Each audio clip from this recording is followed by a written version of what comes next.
Assalamualaikum warahmatullahi wabarakatuh. Bismillahirrahmanirrahim. Alhamdulillahi rabbil alamin. Allahumma salli wa sallim ala sayyidina Muhammad wa ala ali sayyidina Muhammad. Nawayna ta'allum wa ta'lim, tadhakkur wa tazkir, wa naf'a wal intifa' wal ifada wal istifada wal hatta la tamassuki bi kitabillah wa sunnati rasulillah wa du'a ilal huda wa dalala ala al-khair ibtiga wajhillah wa mardatihi wa qurbihi wa tawabihi subhanahu wa ta'ala.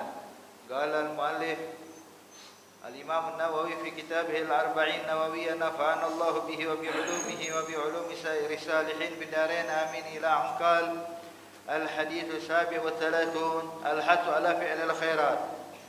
An Ibn Abbas radhiyallahu anhuma an Rasulillah sallallahu alaihi wasallam bima yarwihi an rabbih tabaraka wa ta'ala qala inna Allah kataba al-hasanati wa sayyi'at thumma bayyana dhalik faman hamma bihasanatin falam ya'malha katabaha Allah indahu hasanatan kamilah wa in hamma biha fa'amilaha katabaha Allah jalla jalaluhu indahu 'ashra hasanat ila 700 dha'fin ila dha'afin katsira wa in hamma bi sayyi'atin falam ya'malha katabaha Allah indahu hasanatan kamilah wa in hamma biha fa'amilaha katabaha Allah sayyi'atan wahidah. Rawahu al-Bukhari wa Muslim fi sahihayhima bi hadhihi al-huruf. Fanzur ya akhi wa faqani Allah wa iyyaka ila 'azimi lutfillah. Baik, ala kulli hal. وتأمل هذه الألفاظ وقول عنده إشارة إلى الاعتناء بها وقوله كاملة للتوكيد وشدة الاعتناء بها وقال في سيئاها التي هم بها ثم تركها كتبها الله عنده حسنة كاملة فأكدها بكاملة وإن عملها كتبها الله سيئة واحدة فأكد تقليلها واحدة ولم يأكدها كاملة. Falillahil hamdu wal minna subhanahu la nuhsi sanaan alaih wa billahi taufiq. Baik, alhamdulillah. Hadirin hadirat yang dimuliakan Allah Subhanahu wa taala, melanjutkan pelajaran kita daripada kitab Arba'in Nawawi sampai pada hadis ke-37. Diriwayatkan oleh Sayyidina Abdullah bin Abbas radhiyallahu anhuma bahwasanya Rasulullah sallallahu alaihi wasallam pernah bersabda menyatakan kalau Allah telah berfirman. Arti yang bakal kita bahas hadirin adalah hadis qudsi. Hadis qudsi ini adalah ucapan Nabi Muhammad cuma dinisbahkan kepada Allah. Berbeda dengan wahyu. Kalau wahyu itu memang datangnya dari Allah, ucapan, lafaz dan maknanya datang dari Allah. Maka Nabi Muhammad dalam wahyu Al-Quran itu Nabi Muhammad tidak merubah kalimatnya, tidak menambahkan atau mengurangi.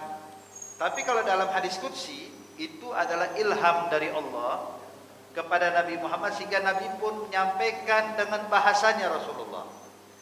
Tapi intinya tetap bersumber semuanya dari Allah. Sebagaimana Allah nyatakan dalam Al-Quran wa may yantiqu 'anil hawa in huwa illa wahyun yuha.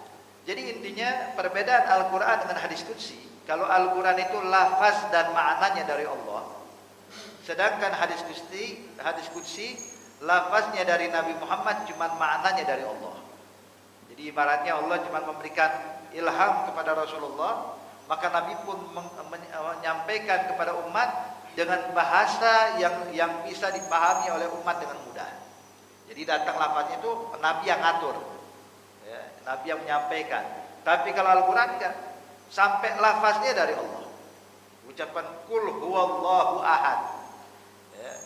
Itu Nabi enggak bilang amarani Allah an aqula Allahu ahad, enggak begitu. Tapi memang datang dari Allah sehingga Nabi Muhammad pun menyampaikan siganya siga amar. Siganya ucapan-ucapan perintah, padahal perintah itu untuk Rasulullah. Ini menunjukkan bahwasanya kalau Al-Quran lafaznya dari Allah, maknanya juga dari Allah. Sedangkan hadis qudsi lafaznya dari Nabi Muhammad, maknanya dari Allah. Dan perbedaan lainnya antara hadis qudsi dengan Al-Quran, kalau Al-Quran boleh dibaca dalam sholat. Kayak tadi kita sholat, selepas Fatihah baca surah, Itu dibolehkan hadirin. Tapi kalau hadis qudsi dibaca dalam sholat nggak boleh. Nggak bisa antara habis sholat, ghairul maghdubi alaihim waladdallin, amin, bismillahirrahmanirrahim, innallaha katabal hasanat. Lah, nggak begitu. Artinya nggak boleh dibacakan di dalam sholat. Beda dengan Al-Quran. Kemudian juga perbedaan antara Al-Quran dengan hadis qudsi.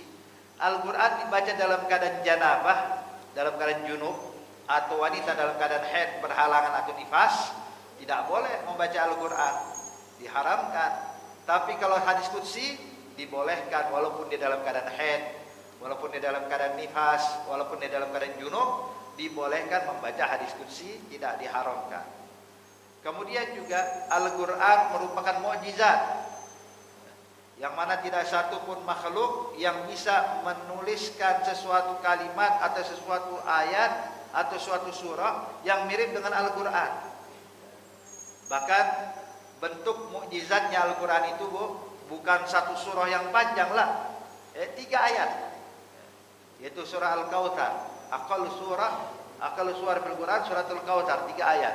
Itu kata ulama, seseorang manusia atau siapapun itu yang ahli penyair, yang ahli syair, untuk menuliskan 3 ayat dari pikiran dia yang keindahannya, yang hikmahnya mirip dengan Al-Quran, gak bakal sanggup. Kalau satu kalimat mungkin, atau satu ayat mungkin aja disusun sedemikian rupa, mungkin kalimatnya indah layaknya Al-Quran. 2 ayat, dia memikirkan, mengarang 2 ayat dari pikiran dia, mungkin aja bisa terpenuhi semua yang diinginkan, itu keindahan, bahasa yang benar dan lain-lainnya. Tapi kalau dia 3 ayat gak bakal sanggup, ayolah Bang. Makanya dulu Musailimah Al-Kadzab, sang nabi palsu di zaman Rasulullah sallallahu alaihi wasallam.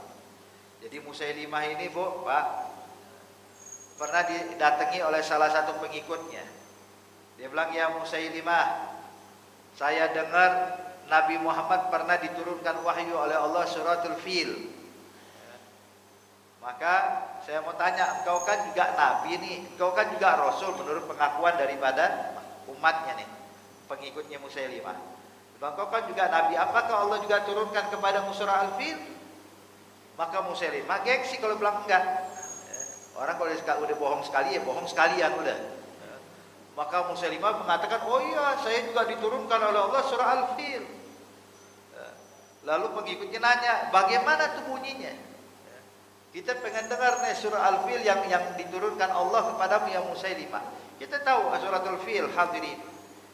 Allah berfirman, "Alam tara kaifa fa'ala rabbuka bi ashabil fil?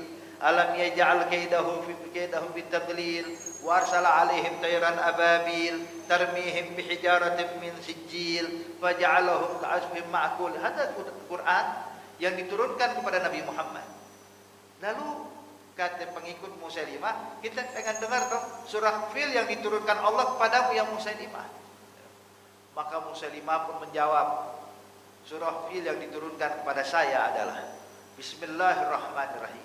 Al-Fil jismuhu kabir wa khurtumuhu tawil uzunuhul wasi' wa ghairu dzalik, panjang lebar hadirin.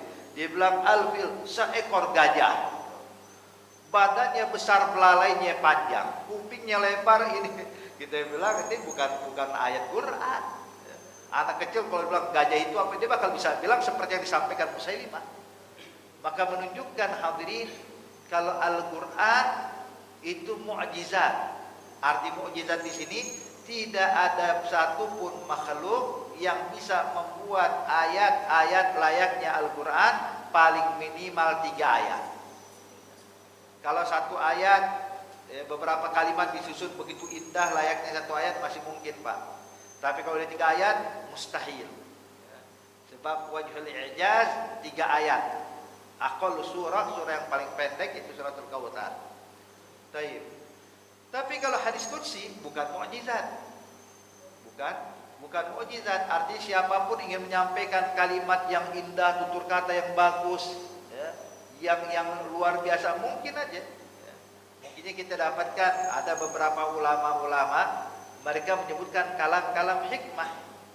Yang mana kalau kita dengarkan kalam hikmah itu kita sampai kagum, subhanallah, indah betul ini kalimat dan dalam betul makna dan isinya, hadirin. Cuman kalam hikmah itu nggak bisa 3 ayat di satu ukuran 1 ayat lah ibaratnya. Makanya di sini hadirin, kalau hadis qudsi dia bukan mukjizat, artinya ada orang yang ingin membuat dengan kalimat yang bagus, yang indah, mungkin aja. Tidak mungkin bisa membuat seperti Al-Quran. Wahakata. Dan banyak lagi perbedaan antara Al-Quran dengan hadis qudsi. Di antaranya ayat Quran itu potongan kalimat-kalimat itu, kumpulan kalimat-kalimat dinamakan ayat. Hadis qudsi nggak ada ayat. Nggak ada ayat pertama, ayat kedua nggak. Hadis qudsi galallah Ta'ala, galallah Ta'ala, arti tidak ada ayat layaknya Al-Quran, tidak bersambung. Kemudian kumpulan ayat di dalam Al-Quran dinamakan surah. Hadis qudsi nggak ada kumpulan hadis qudsi jadi surah. Artinya ada beberapa hal yang memang membedakan antara Quran dengan hadis qudsi.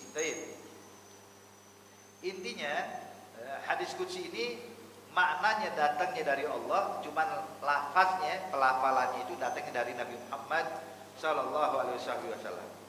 Jadi Nabi bersabda, kalau Allah Subhanahu wa taala telah berfirman di dalam hadis qudsi, Allah nyatakan innallaha katabal hasanati wa sayyi'at tsumma bayyana dzalik. Sesungguhnya Allah Subhanahu wa taala telah menjelaskan tentang perkara hasanat. Perkara hasanat apa itu? Perkara yang baik. Perkara baik itu apa aja? Salat, puasa, perkara taat. Dan Allah juga telah menjelaskan tentang perkara sayyiat, perkara maksiat apa ya? Allah dijelaskan lengkap, hadirin. Di dalam Al-Quran lengkap, mana amal taat, mana amal maksiat. Di dalam hadis Nabi jelas apa aja itu amalan-amalan ibadah dan apa aja itu amalan-amalan maksiat. Jadi semua sudah diterangkan oleh Allah dan Nabi Muhammad sallallahu alaihi wasallam. Kemudian Nabi menyatakan, faman hamma bihasanatin falam ya'malha katabahallahu indahu hasanatan kamilah. Barang siapa, kata Nabi Muhammad, kata Allah Subhanahu wa taala, yang memasang niat dalam hatinya untuk mengamalkan satu kebaikan.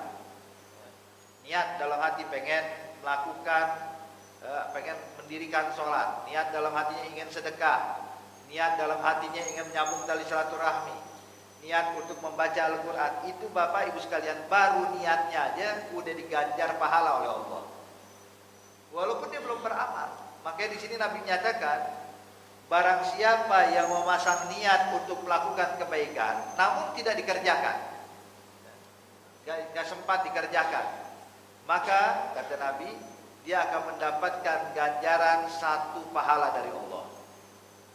Dapatkan ganjaran 1 pahala. Cuman di sini hadirin, hadirat yang dimuliakan Allah, perlu kita paham, niat yang mendatangkan pahala adalah niat yang tidak didustakan dengan amalnya. Niat yang tidak didustakan dengan amalnya. Maksudnya apa?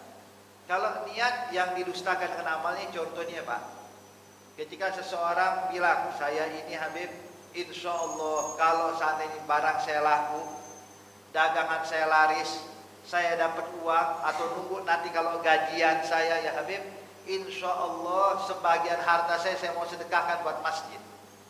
Saya ingin sedekahkan sebagian lagi buat musola. Saya ingin bantu fuqara masakin.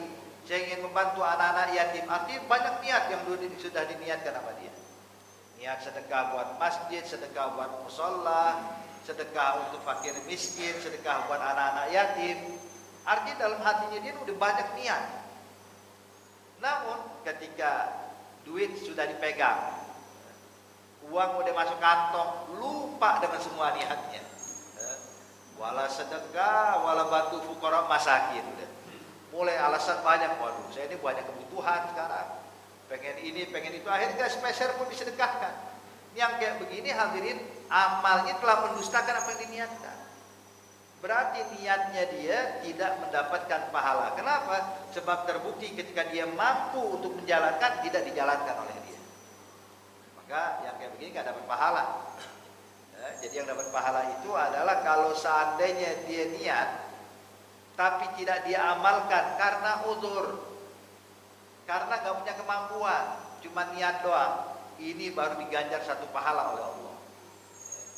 Makanya hadirin hadirat dimuliakan Allah Subhanahu wa taala, pernah di zaman Bani Israel ada salah satu orang dari kalangan Bani Israel, subhanallah, dia ketika keluar rumah, ketika ingin keluar kampung, sebab kampungnya lagi ngalamin masa pancaklik, sehingga memaksa dia untuk keluar dari kampung mencari nafkah biar bisa menghidupkan keluarganya di kampung.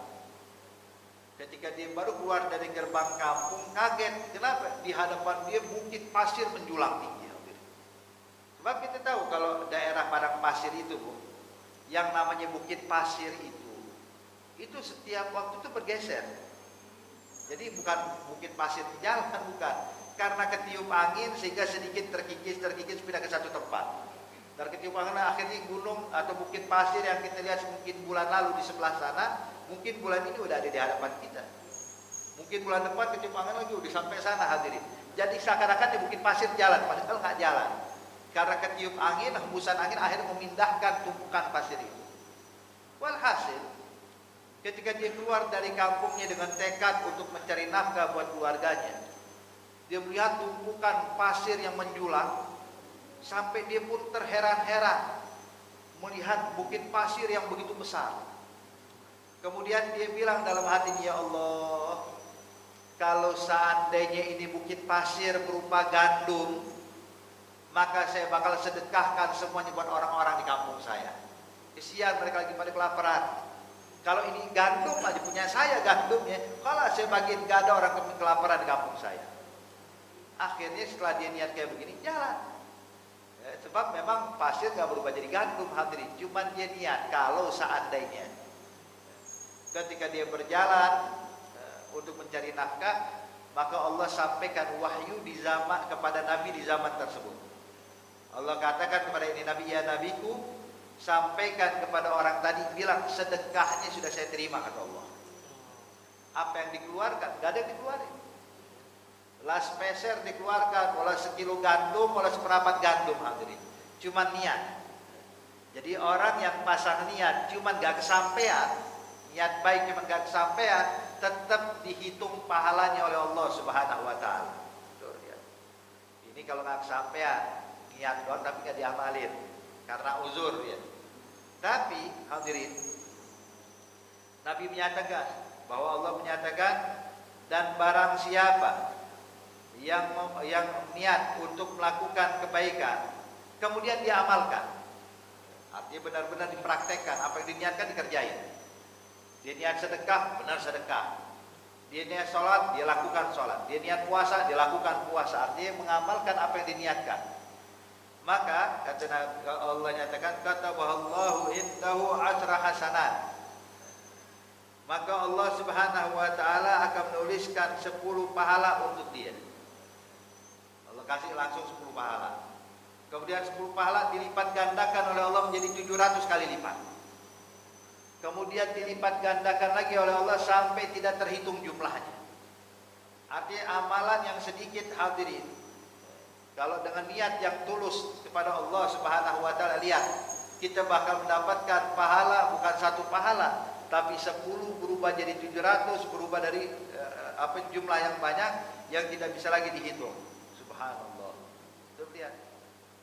Makanya kalau bisa, kalau kita niat, amalin. Saya niat besok pengen tahajud, begitu bangun ya tahajud. Jangan begitu bangun tahajud tengah malam, bangun jam 2:30, dia pergi kamar mandi kirain pengen wudu, atau cuma buang air kecil habis ini balik lagi. Nah, ini jangan. Kalau pengen dapat pahala yang banyak, niatin, saya niat pengen tahajud, begitu bangun kerjain tahajud, benar-benar dilaksanakan. Saya niat baca Quran tiap hari, benar-benar praktekkan baca Quran tiap hari. Saya niat sholat selalu berjamaah, benar-benar lakukan secara berjamaah. Artinya hadirin, amalan yang tadinya kita anggap pahalanya tidak terlalu besar masalahnya. Contoh amalan yang pahalanya mungkin tidak terlalu besar, tapi kalau kita niatkan dengan niat yang tulus karena Allah dan kita praktekkan, maka amalan yang terlihat kecil tersebut dilipat gandakan oleh Allah menjadi 700 kali lipat, bahkan pada jumlah yang tidak lagi terhitung jumlahnya. Ya. Jadi tidak ada amalan yang sedikit kalau sudah diterima oleh Allah Subhanahu wa taala. Hakada. Jadi intinya kalau seseorang memasang niat kemudian tidak diamalkan karena udzur. Ya, karena udzur, Allah kasih dia satu pahala sempurna. Tapi jikalau dia meniatkan untuk melakukan kebaikan, kemudian diamalkan oleh dia apa yang diniatkan tadi, maka Allah catatkan untuk dia bukan satu pahala, 10 pahala dilipat gandakan jadi 700, dilipat gandakan kepada jumlah yang tidak terhitung jumlahnya. Subhanallah. Tuh ya. Makanya kita kalau datang ke masjid nih niatin, saya niat mau sholat berjamaah di masjid. Habis itu saya niat pengen hadir majelis ta'lim. Habis itu saya niat nanti sholat isyanya berjamaah. Habis itu niat nanti begitu selesai dari sholat jamaah, waktu saya pulang saya baca zikir di jalan. Niatkan nanti ketika saya pengen tidur saya mau baca tasbih 33 kali, mau baca tahmid 33 kali, mau baca takbir 34 kali. Saya niatkan nanti waktu mau tidur saya baca ayat kursi. Saya ingin baca ini, saya ingin baca itu. Niatin semuanya. Sehingga pahala kita itu Pak jadi berlipat ganda. Kita kalau seandainya duduk di masjid, ya, cuma sekedar duduk dan hadir majelis taklim itu pahalanya banyak banget udah. Walaupun kita nggak pakai niat, duduk aja hadir itu pahalanya banyak. Gimana kalau diniatkan? Oh, ya, makanya di sini ya, ganjaran itu bukan karena amalnya doang, tapi juga dengan niat yang telah diniatkan oleh dia. Kemudian, wa in hamma bisayyi'atin. Sedangkan sebaliknya, barang siapa yang berniat melakukan keburukan, niat maksiat, niat ingin melakukan hal yang diharamkan Allah, falam ya'malha, cuman gak dikerjakan oleh dia, gak jadi dikerjain. Padahal tadi niatnya niat maksiat, tapi gak jadi dikerjakan sama dia, maka Allah akan mencatat untuk dia satu pahala. Allah bakal kasih dia satu pahala sempurna. Dia niat jahat, niat maksiat, dikerjain nggak jadi, kalau dapat pahala. Allah yang bilang bukan saya. Kalau saya ngomong mungkin mau percaya nggak percaya monggo, ya, silahkan. Tapi kalau Allah yang menyatakan nggak mungkin salah. Maka Allah sudah nyatakan barang siapa yang berniat buruk, berniat melakukan maksiat, namun tidak jadi dikerjakan oleh dia, maka dia akan mendapatkan ganjaran satu pahala dari Allah. Ini hadirin cuman perlu kita pahami. Niat melakukan maksiat cuman gak diamalkan. Ini gak diamalkan ketika dia mampu untuk melakukannya, cuman dia urungkan niatnya. Ini yang mendatangkan pahala. Dia niat pengen main judi, begitu duit sudah dipegang, dia bilang astagfirullah, atau judi haram, gak jadi deh. Itu yang dicatat satu pahala tuh. Niatnya maksiat berubah jadi diurungkan niat maksiat, itu dapat satu pahala. Tapi kalau ada orang niat main judi, Bu, saya niat main judi, terus kenapa gak jadi? Modalnya gak cukup, ini mah gak dapat pahala namanya, gak dapat pahala. Saya niat minum minuman keras, terus gak jadi, kenapa? Gak enak, saya diajak ronda sama warga, gak bisa minum. So lihat, artinya ketika dia tidak bisa melakukan maksiat, sebabnya apa? Kalau sebabnya karena takut pada Allah, sebabnya karena dia khawatir akan murka Allah, ini yang mendatangkan pahala. Tapi kalau dia mengurungkan niat buruknya karena nggak ada kesempatan, karena nggak punya kemampuan untuk melakukannya, yang ini nggak dicatat pahala sama Allah Subhanahu Wa Taala. Nah, makanya ini perlu kita luruskan. Jangan wah nggak apa-apa kalau saya udah niat maksiat cuma nggak jadi dapat pahala. Bukan begitu. Sebab ada hadis lain, Pak. Ada hadis lain ini yang membedakan dengan hal ini. Hadis lain, Nabi bilang,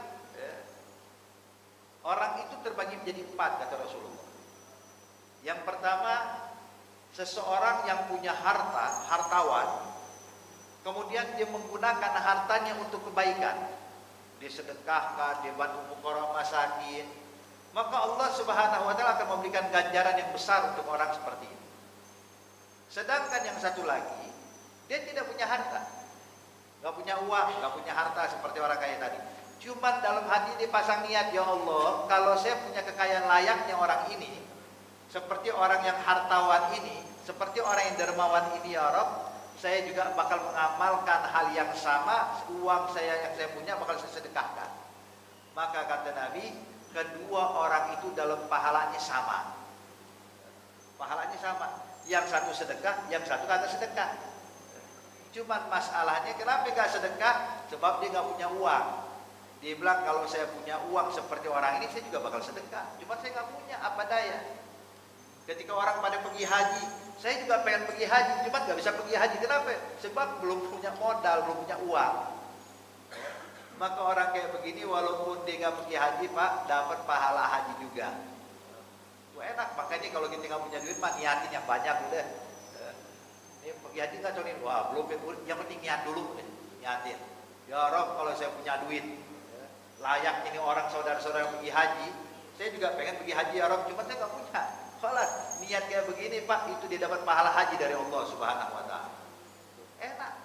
Tapi sebaliknya kata Nabi, orang yang ketiga, Allah kasih dia harta, tapi hartanya digunakan untuk bermaksiat pada Allah, hartanya dihamburkan untuk hal yang diharamkan Allah, maka dia akan mendapatkan dosa dari apa yang dilakukan olehnya. Dan orang yang keempat, tidak punya harta, tidak punya ilmu, terus pasang niat lagi, ya Allah, ini kalau saya punya duit enak ya kayak dia, kenapa bisa main judi kemana-mana? Kalau saya punya duit kayak dia, wah saya bisa pesta poya ini, bakal bikin ini, bikin itu. Artinya tujuannya sama seperti pelaku maksiat, hadirin. Maka kata Allah, kata Nabi Muhammad, fahuma fi wizrin sawa, maka kedua orang ini dosanya sama. Yang satu bermaksiat, yang satu kagak maksiat. Cuma kenapa gak maksiat? Bukan karena takut sama Allah, karena gak punya modal. Kenapa gak punya duit? Gak punya modal. Nah, berarti yang kayak begini tetap itu dosa. Jadi beda dengan ini, hadirin. Ini Nabi menyatakan orang yang udah pasang niat untuk maksiat, kemudian diurungkan niat. Urung niat karena apa? Karena nggak punya modal, karena bukan. Karena takut sama Allah. Karena khawatir akan murka Allah, maka orang tersebut baru dihitung satu pahala oleh Allah. Jadi beda. Ya, mengurungkan niat maksiat kadang memang takut sama Allah, karena yang satu karena memang nggak punya kemampuan. Pengen mencuri, gak jadi mencuri. Tobat, bukan. Kenapa gak jadi mencuri? Tuh CCTV di mana-mana katanya. Oh berarti bukan karena tobat, ya tetap dosa hukumnya Pak. Iya kan? Beda kalau kenapa gak jadi mencuri? Takut sama Allah. Falas dapat pahala nih orang kayak begini. Hakata. Jadi bedakan niat mengurungkan maksiat, hadirin. Yang keempat, kalau seandainya kemudian Nabi bilang, wa in hamma bisayyi'atin. Kalau seandainya dia niat untuk bermaksiat, kemudian diamalkan, dipraktekin, niat main maksiat dan subhanallah dijalanin, benar-benar maksiat, maka Allah Subhanahu Wa Taala akan mencatat bagi dia satu dosa. Perhatikan di sini ya, ahbab, ketika ini menunjukkan kedermawanan Allah dan kebaikan Allah kepada kita semuanya. Allah nyatakan yang niat melakukan kebaikan kemudian diamalkan, Allah nggak bilang dicatat satu pahala kan, tapi Allah nyatakan orang tersebut akan mendapatkan 10 pahala, kemudian dilipat gandakan menjadi 700 pahala, kemudian dilipat gandakan lagi kepada jumlah yang tidak terhitung banyak. Sedangkan kalau dia pengen lakukan kebaikan cuma tidak tersampaikan, maka dia akan mendapatkan ganjaran dari Allah Subhanahu Wa Taala. Barang siapa yang melakukan maksiat, memasang niat untuk maksiat, kemudian tidak jadi diamalkan karena takut pada Allah, maka Allah bakal mencatat dia satu pahala. Dan sebaliknya, ketika seseorang pasang niat untuk bermaksiat kemudian dijalankan maksiatnya, maka Allah akan mencatat bukan dosa 10 kali lipat, bukan, tapi satu dosa, hanya satu dosa. Artinya untuk kebaikan dilipat gandakan, untuk hukuman Allah bakal berlaku adil. Jadi Bapak, subhanallah, ya, Tuhan kita ini Allah Subhanahu Wa Taala, lihat betapa baiknya kepada kita. Jadi urusan kebaikan dari Allah itu Allah bermuamal kita dengan fadluh, dengan anugerahnya, dengan kedermawanannya. Tapi kalau Allah ingin menghukum seorang hamba, itu murni berkat karena keadilan Allah, karena sifat adilnya Allah. Jadi gak ada nanti orang Pak bakal melakukan satu maksiat tapi dikasih oleh Allah 10 dosa, enggak. Pokoknya satu maksiat 1 dosa. 2 maksiat 2 dosa. Tapi kalau satu ibadah 10 pahala. Sampai 700 pahala. Sampai jumlah yang tidak terhitung. Dia lakukan 2 amalan kebaikan, Allah kasih 20 pahala dan juga berlipat ganda pahala sehingga tidak terhitung jumlahnya. Itu lihat. Jadi intinya kalau kebaikan dilipat gandakan, kalau hukuman atau dosa ya sesuai kadar orang yang melakukan dosa tersebut. Baik. Kemudian hadirin hadirat yang dimuliakan Allah Subhanahu wa taala,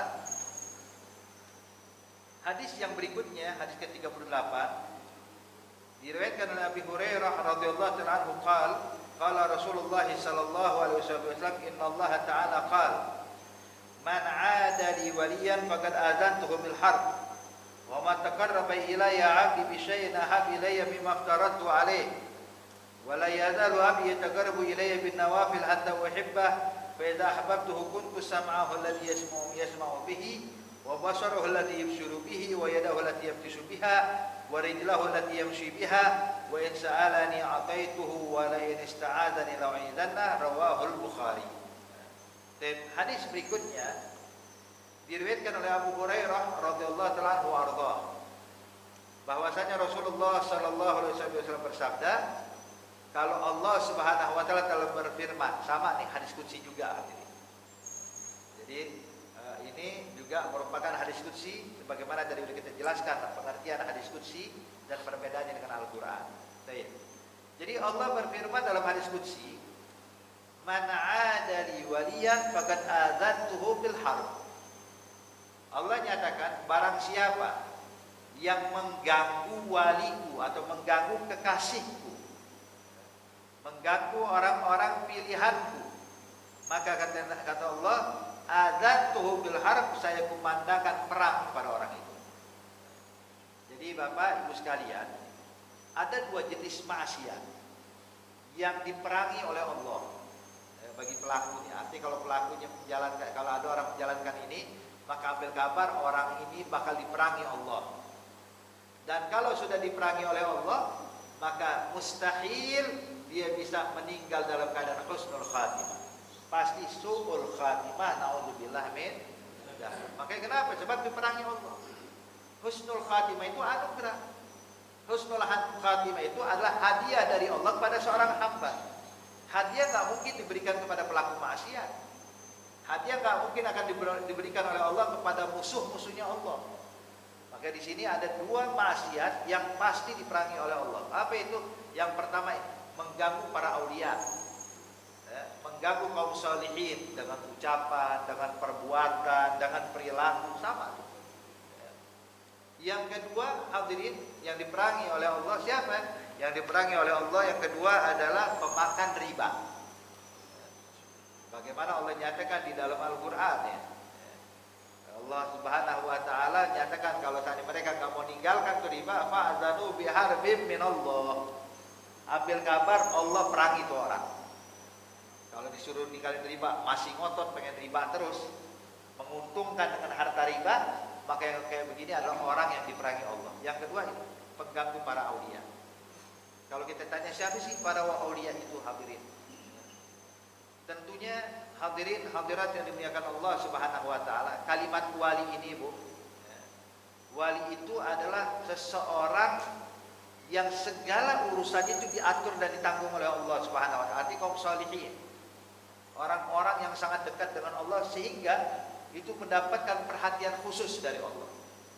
Karena ibadahnya, karena ketaatannya, karena ketulusannya, karena kebaikannya, ada wali.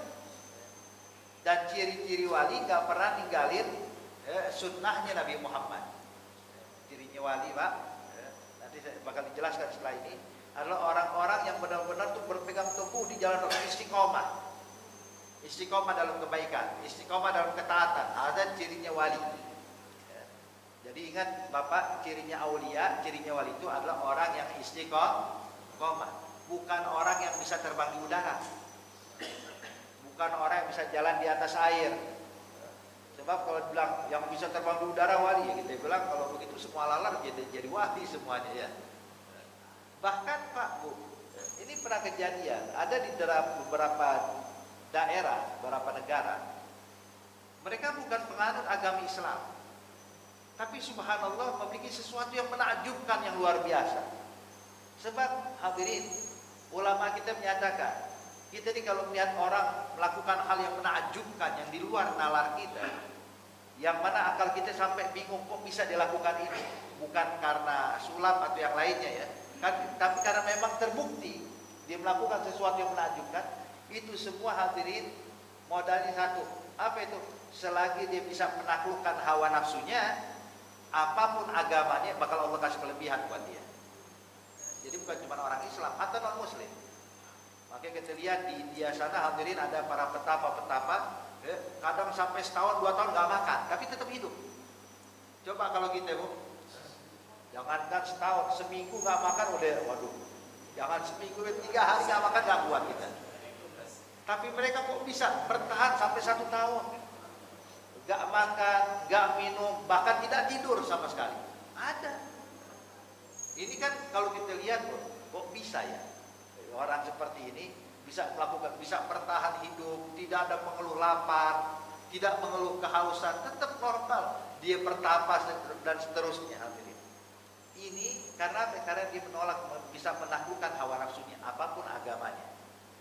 Artinya makanya kita tegaskan, ciri wali itu Pak bukan yang bisa terbang di udara atau jalan di atas air. Kenapa? Banyak dukun pun ada yang bisa melakukan itu.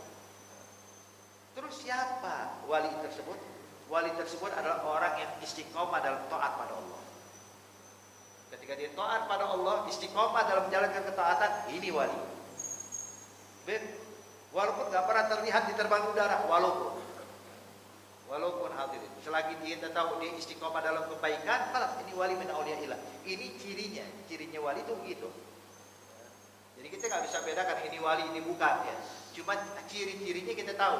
Ciri-cirinya istiqomah dalam kebaikan hadirin. Maka ada seorang ulama di Bogor sana hadirin. Itu ketika dibacakan biografi beliau, manaqibnya, disebutkan dan daripada karomah beliau, keramatnya beliau, apa karomahnya? Karomah beliau tidak pernah meninggalkan sholat 5 waktu berjamaah seumur hidupnya. Ada istiqomah dalam kebaikan. Ini karomah.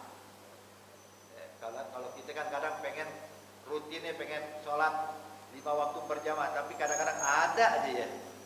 Udah bertahan seminggu, toto ada aja kita akhir sholat sendiri lagi. Tapi kalau orang soleh, para aulia enggak, dia istiqomah. Sholat berjamaahnya istiqomah, baca Qur'annya istiqomah, qiyamul lailnya istiqomah, ya, kebaikan-kebaikan istiqomah. Ada wali min auliyaillah. Hadirin, hadirat yang dimuliakan Allah. Nah, dikarenakan kita nggak tahu, sebab kadang-kadang para aulia ini Bapak Ibu sekalian nutupin diri, nggak menampakkan di depan umum. Jadi para aulia itu dia nggak mau dia terkenal. Dia lebih baik menutupi dirinya. Kenapa? Lebih bisa fokus. Sebab kalau orang tahu nih wali Pak, bakal rame rumahnya tiap hari.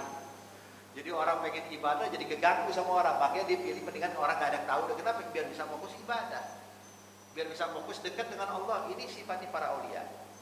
Jadi dikarenakan kita nggak tahu yang mana wali, mungkin ada di depan kita, mungkin duduk di samping kita, mungkin di samping kiri kita. Yang penting bukan kita ngaku-ngaku ya. Kayaknya wali di masjid cuma saya doang ini. Jadi Bapak bukan wali Allah, wali murid ya. Wali murid. Jadi kalau wali Allah itu dia nggak pernah menampakkan dirinya ada orang yang dekat sama Allah. Alhasil, jadi intinya hadirin, dikarenakan dalam hadis qudsi ini Allah menyatakan yang mengganggu wali maka akan aku perangi orang tersebut.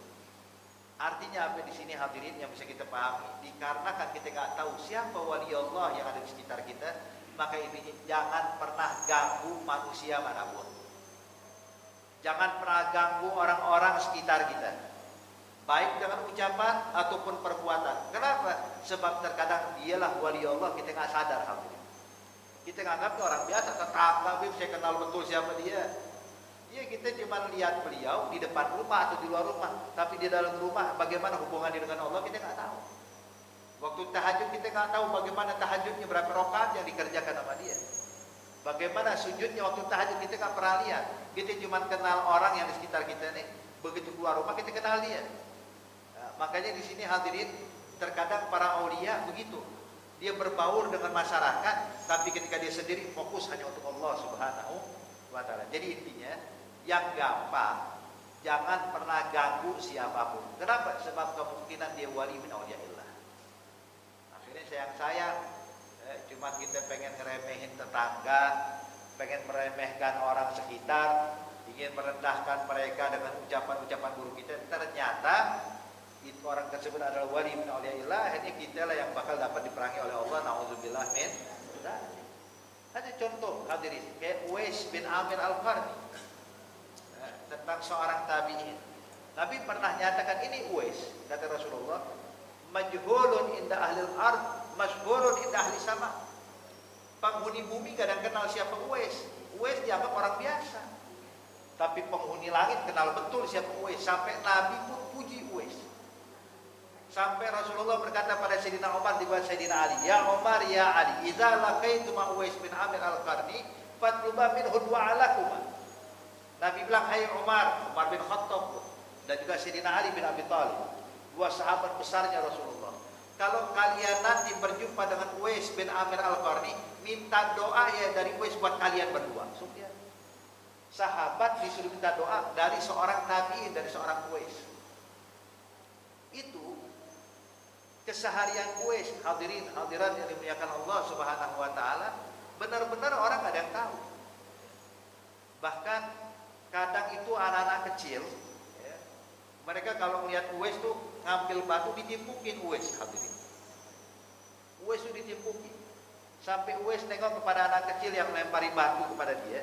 Dia bilang kepada anak kecil, "Anak-anak, kalau pengen nimpukin saya, kalau memang harus nimpukin saya, pakai batunya kecil aja. Jangan batu besar." Kenapa? Sebab kalau berdarah repot, saya ntar malam mau tahajud. Dan waktu subhanallah, ketika Sayyidina Umar di akhir umurnya melaksanakan ibadah haji ke Baitullahil Haram bersama Sayyidina Ali bin Abi Thalib, saat itu Sayyidina Ali pun mengingatkan tentang Uwais. "Ya Amirul Mukminin, ingat gak tentang ucapan Nabi yang menjelaskan tentang Uwais bin Amir Al-Qarni?" "Qala na'am." Kata Sayyidina Ali, ini kesempatan, mumpung orang pergi haji, ya, orang dari berbagai macam negara pergi haji, kali aja Uwais pergi haji tahun ini, sehingga kita bisa amalkan tuh wasiatnya Rasulullah. Bilang baik. Maka Sayyidina Umar pun menghentikan orang yang lagi tawaf berhenti dulu. Berhenti dulu semuanya, kumpul semuanya. Dipanggil Amirul Mukminin, kumpul semuanya. Kata Sayyidina Umar, tolong yang bukan orang Yaman lanjutin, yang orang Yaman tetap sini. Maka berangkat, ya, dari ribuan orang tinggal ratusan orang Yaman, dikumpulkan semuanya. Kata Sayyidina Umar, "Hai orang-orang Yaman, silahkan lanjutkan ibadah kalian kecuali orang dari Bani Qarn." Bani Qarn itu kabilah yang ada di Yaman. Maka dari ratusan orang tinggal beberapa belas orang doang dari Bani Qarn. Maka waktu dikumpul, Sayyidina Umar pastikan lagi, "Apakah kalian dari Bani Qarn, dari Yaman?" "Qala na'am." "Betul ya Amirul Mukminin, kami ini keluarga dari Bani Qarn, berasal dari negeri Yaman." Maka Sayyidina Umar nanya, "Qal afikum Uwais bin Amir Al-Qarni?" Ada nggak di antara kalian yang namanya Uwais bin Amir Al-Qarni? Maka salah satu yang hadir marah, hadirin. Waktu Sayyidina Umar ternyata menghentikan kita dari tawaf, menghentikan kita dari ibadah, cuma nyari orang yang bernama Uwais. Berdiri satu orang kali, "Ya Amirul Mukminin, kau hentikan kami dari ibadah kami, kau hentikan kami dari tawaf kami, cuma mencari orang yang kami anggap orang gila di kampung kita. Ada Uwais, kita anggapnya orang yang bukan seperti orang yang normal kayak kita." Kata Sayyidina Ali, "Lalu di mana Uwais? Ada nggak?" Jawabannya ada atau tidak. Dibilang betul, Uwais memang kebetulan pergi haji tahun ini sama kita. Lalu di mana Uwais? Dibilang, kita bilang pada Uwais, "Uwais, tuh kami pengen ibadah di depan Ka'bah. Kami ingin ibadah di Masjidil Haram. Terus yang jagain onta-onta nggak ada. Jadi kita minta aja Uwais, ini jagain onta kita selama kita ibadah di masjid." Maka yang dihormati siapa? Uwais, hadirin. Jadi orang gak ada yang kenal. Orang sekampungnya Uwais pun nggak tahu kalau ini adalah orang besar yang disebutkan namanya oleh Nabi Muhammad. Makanya hal kayak begini hadirin, hadirat yang dimuliakan Allah, terkadang tuh ada di kampung kita. Orang yang kita anggap mungkin biasa, bukan siapa-siapa, ternyata dia adalah orang yang mulia di hadapan Allah Subhanahu wa taala. Maka intinya adalah biar gampang, biar selamat, jangan gangguin siapapun. Jangan suka nyaci maki orang, jangan gosipin orang, jangan nyakitin orang. Kenapa? Sebab kita nggak tahu. Ya, kalau ganggu seorang muslim aja kita dilarang dalam Islam. Lalu bagaimana kalau kebetulan yang kita ganggu adalah orang saleh? Nah, makanya di sini ancaman dari Allah, man 'ada li waliyan faqad adzantuhu bil harb. Maka orang tersebut akan aku perangi, kata Allah Subhanahu wa taala. Kemudian dinyatakan oleh Nabi, wa ma taqarraba ilayya 'abdi bi syai'in ahab ilayya mimma aftaratu alaihi. Tidaklah seseorang hamba mendekatkan dirinya kepadaku yang aku sukai melebihi dari amalan wajib yang aku perintahkan pada mereka. Wala yazal abdi yataqarrabu ilayya bin nawafil. Namun ketika seorang hamba tersebut telah melakukan yang fardu, kemudian dia tambahkan lagi dengan perkara yang sunnah, dia amalkan yang sunnah-sunnah, hatta uhibbah, sampai aku pun cinta kepada orang itu. Makanya tadi kita bilang hadirin, ciri-cirinya aulia istiqomah dan juga tidak meninggalkan sunnah-sunnahnya Nabi Muhammad. Jadi apa yang mereka tahu sunnah dikerjain. Makanya kita juga kalau pengen jadi orang yang dicintai oleh Allah, ya, berusahalah menjalankan sunnah Nabi dan berusahalah untuk selalu istiqomah dalam kebaikan. Kemudian, fa iza ahbabtuhu, kalau aku sudah cinta kepada itu hamba, kuntu sam'ahu alladhi yasma'u bih, pendengarannya adalah pendengaranku, penglihatannya adalah penglihatanku, gerak-geriknya adalah gerak-gerikku. Apapun yang mereka minta langsung aku kabulkan, dan kalau mereka meminta perlindungan langsung aku lindungi, kata Allah Subhanahu wa taala. Nah, di sini pendengaran, penglihatan, gerak-geriknya Allah maksudnya adalah pendengarannya, penglihatannya, gerak-geriknya semua sesuai dengan apa yang diridhoi oleh Allah Subhanahu wa taala. Kalau orang sudah dicintai Allah, nggak mungkin bakal memandang yang haram. Kalau orang sudah dicintai sama Allah, nggak mungkin akan mendengarkan yang haram. Tidak akan dia berucap kalimat yang haram. Tidak akan berbuat amalan-amalan yang diharamkan Allah. Ini adalah orang yang sudah dicintai oleh Allah. Maka para aulia sholihin, walaupun mereka bukan nabi yang selamat daripada dosa, tapi subhanallah Allah jaga untuk mereka untuk tidak terjerumus kepada maksiat. Kalau toh mereka terjerumus kepada maksiat, maka Allah langsung berikan dia taufik sehingga langsung bertaubat pada Allah. Jadi dosa itu nggak nginep sehari dua hari baru taubat, enggak. Begitu berbuat langsung taubat. Kalau kita kan kadang-kadang habis buat dosa nginep pak dosanya, bukan sehari dua hari, kadang setahun, 2 tahun, 3 tahun. Ya, kalau belum taubat habis 10 tahun, ya Allah. Makanya ini para aulia salihin hadirin, ya, ini orang-orang yang dicintai Allah, yang gak boleh kita ganggu. Maka intinya biar mudah, jangan pernah mengganggu siapapun, sebab kemungkinan dialah wali min auliyaillah, orang yang dekat dengan Allah Subhanahu wa taala. Saya rasa cukup ya 2 hadis ini bagi kita hadirin. Insyaallah bisa kita amalkan, kita praktekkan dalam kehidupan kita. Amin ya rabbal alamin. Al-Fatihah bil qabul wa tamam min kulli sulma wa yaghfir walidina walidikum amwatina amwatikum amwatil muslimina ajma'in. Ala hadhihi niyya wa kullu niyatin salihah wa ila hadratin Nabi Muhammadin sallallahu alaihi wa alihi wasahbihi wasallam. Al-Fatihah.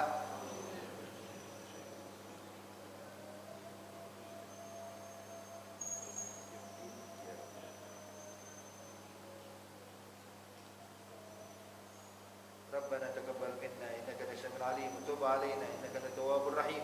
Subhanakallahumma tahiyyatuhum fiha salam wa akhiru da'wahum alhamdulillahi rabbil alamin. Assalamualaikum warahmatullahi wabarakatuh.